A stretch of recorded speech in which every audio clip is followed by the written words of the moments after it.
साथियों नमस्कार, जय हिंद, जय भारत। मैं चेतन पटेल कोलाना, विधायक पीपलदा।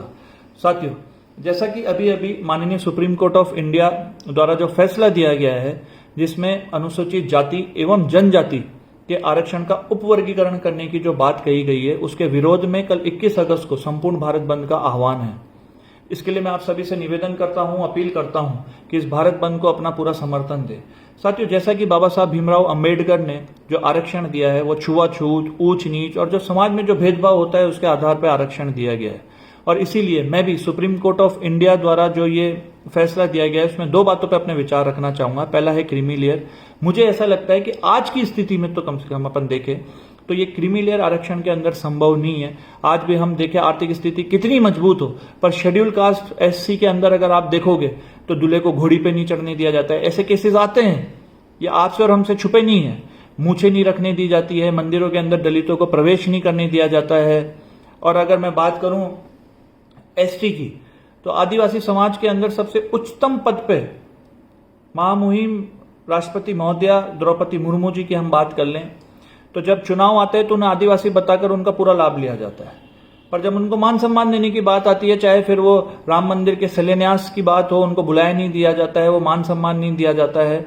तो मुझे ऐसा लगता है कि क्रीमी लेयर इस आज की तारीख में, तो आज की स्थिति में अगर आप देखोगे तो क्रीमी लेयर आरक्षण के अंदर संभव नहीं है।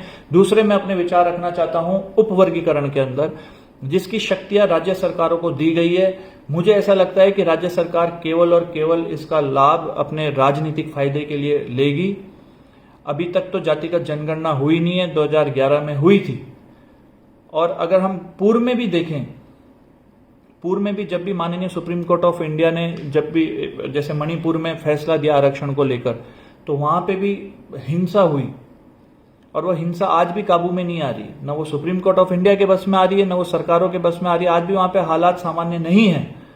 तो जातियों से जातियां लड़ेगी, फूट डाली जाएगी और सरकारों द्वारा लाभ उठाया जाएगा। तो मुझे ऐसा लगता है कि ये किसी भी तरीके से संभव नहीं है। मैं तो ये निवेदन करना चाहता हूं माननीय सुप्रीम कोर्ट ऑफ इंडिया से कि वो इस पर पुनः विचार करे। और मैं निवेदन करना चाहता हूं भारत सरकार से भी कि अगर वो वास्तव में दलित हितैषी है, आदिवासी हितैषी है, आरक्षण हितैषी है, संविधान हितैषी है, तो वो इस पे पुनः विचार करे और अध्यादेश लेके आए और इस फैसले को रद्द करें। यही निवेदन मैं बीजेपी के जितने भी नेता हैं उनसे भी निवेदन करना चाहता हूं कि केंद्र सरकार में अपनी बात को दमदारी के साथ रखें, अपनी आवाज उठाएं। एक बार पुनः आप सभी से मैं निवेदन करता हूं कि कल 21 अगस्त को भारत बंद के इस आह्वान में अपना पूरा समर्थन देवें, सहयोग देवें। मैं चेतन पटेल कोलाना। जय हिंद, जय भारत, जय भीम, जय संविधान।